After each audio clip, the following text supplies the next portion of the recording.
Wild West women were often saloon girls or brides, looking classy while breaking the law. Belle Starr was bold and fearless, earning respect from both cops and fellow outlaws. Today, let's dive into the wild moments that made Belle Starr a legendary outlaw.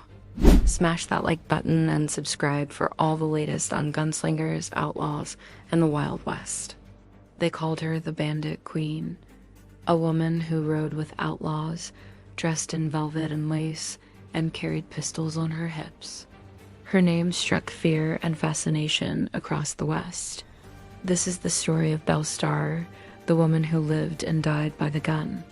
Myra Mabel Shirley was born on February 3rd, 1848, in Clay County, Missouri. The daughter of an Orange County farmer, Belle was born into violence. By the time she was 17 years old, her family had been driven off their land by pro-slavery guerrillas.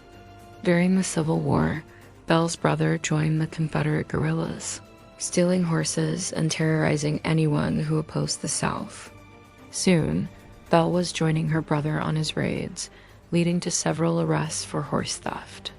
After the war, it seemed Belle was destined to live the rest of her life on the wrong side of the law. But she found love and settled down, or at least she tried. In 1866, she married Jim Reed, a former Confederate soldier who preferred drinking to working. Like many of his generation, Jim Reed was restless. And in 1870, he turned to crime. He and Belle robbed a store in Vernon, Missouri. It was the first of many robberies.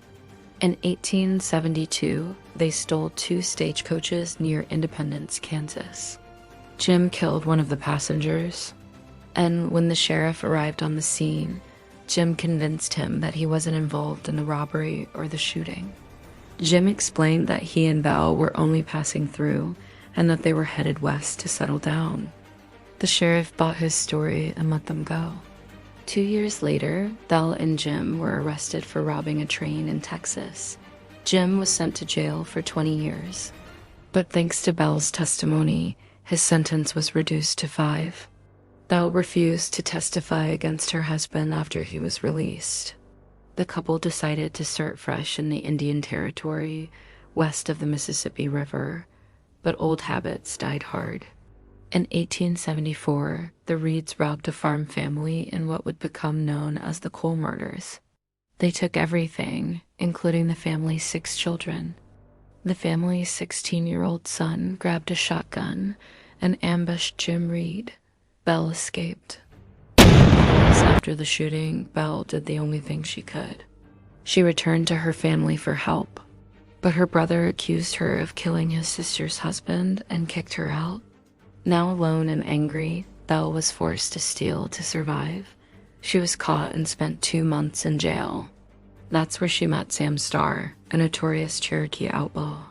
Sam was serving time for stealing a pair of oxen, but before long, he was out and looking for Belle. The two were married within a year.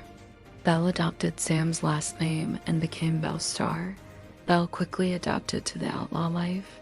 Sam was violent, but Belle was smart. She organized gangs of horse thieves and led them on daring raids into Indian Territory. At the height of their power, Belle and Sam controlled all of the horse traffic between Texas and Kansas. Because of this, they were extremely wealthy. They owned multiple homes, and Belle favored purple and black velvet dresses over traditional pioneer garb. Belle also insisted on wearing high heels, even while on horseback. She carried 2 pearl-handled pistols in holster at her hips. To her friends, Belle was known for her wit and intelligence. She was quick to size up strangers and quicker still to draw her guns. To her enemies, she was a demon. Belle knew how to inspire terror and was careful to capitalize on it. One time, she hosted a poker game at her house. She invited 8 outlaws, each with a price on their head. As they played cards, she watched them carefully. When she liked them, she let them leave without paying their debts. But if she thought they were too much trouble, she called for her men and had them hanged. Her wealth and audacity made Belle Starr famous. Newspapers around the country ran stories about her crimes, and lawmen wanted her dead or alive. By 1882, she was so wanted that a reward of $2,500 hung over her head. But none of it scared her. On October 1882, Belle Starr and her husband Sam were among a group of outlaws indicted for the armed robbery of a train near Gore, Indian Territory. The indictment named 27 defendants, all of them charged with participating in the robbery. Prosecutors believed that Sam Starr was the mastermind behind the heist, but they suspected that Belle was the one who recruited the men.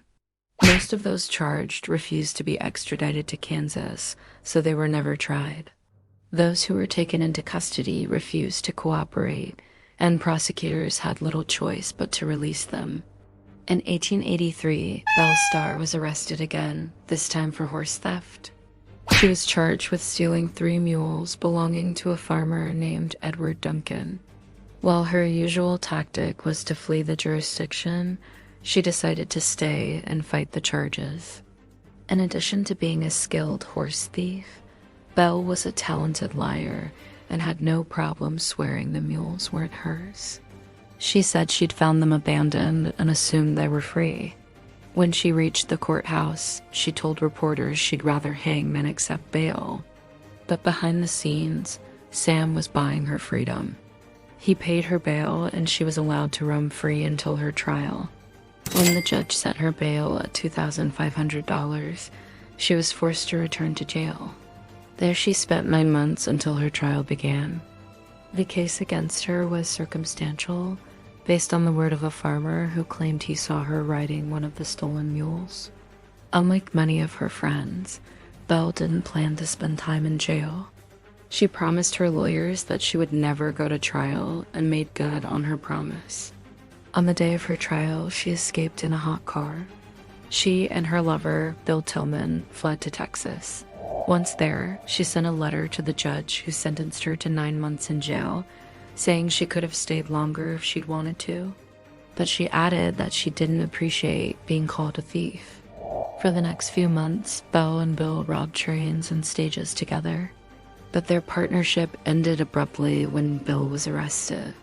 He chose to cooperate with authorities and testified against Belle. Suddenly, the tables were turned. She was the most wanted outlaw in the country. Stories of her crimes appeared every month in newspapers across the United States. She was featured in dime novels and ballads sung by traveling musicians.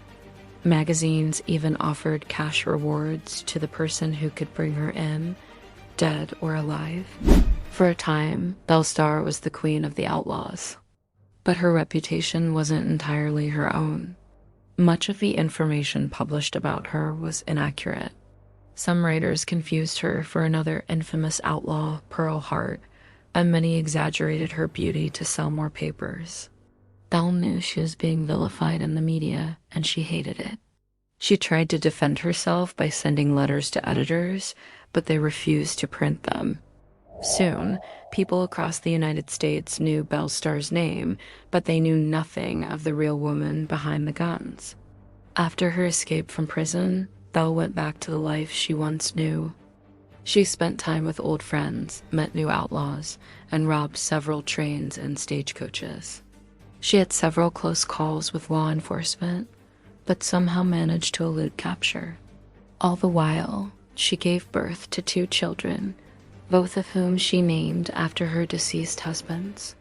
But her luck finally ran out on February 3rd, 1889, just 2 days before her 41st birthday. She was traveling with her son and another man when they were ambushed by unknown assailants. She was shot 3 times, twice in the back and once in the shoulder. Her son was also wounded, but the other man escaped unharmed. Belle was dead when deputies arrived at the scene. None of the suspects were ever found, and her murder remains one of the great mysteries of the Old West. Some blamed her son, who had a history of violence, but he always swore his innocence. Others accused her lovers, but there were too many to investigate. Belle Starr's life was short, but her legend never died. She became the subject of dime novels, ballads, and Hollywood films. She was celebrated in songs by Johnny Cash and Waylon Jennings, and her story inspired dozens of other tales about the Wild West. She may not have written her own story, but as the saying goes, when you die, you don't really die. You live on in the stories of others. If you enjoyed this video, please hit that thumbs up button and subscribe to our channel for more videos about legendary outlaws.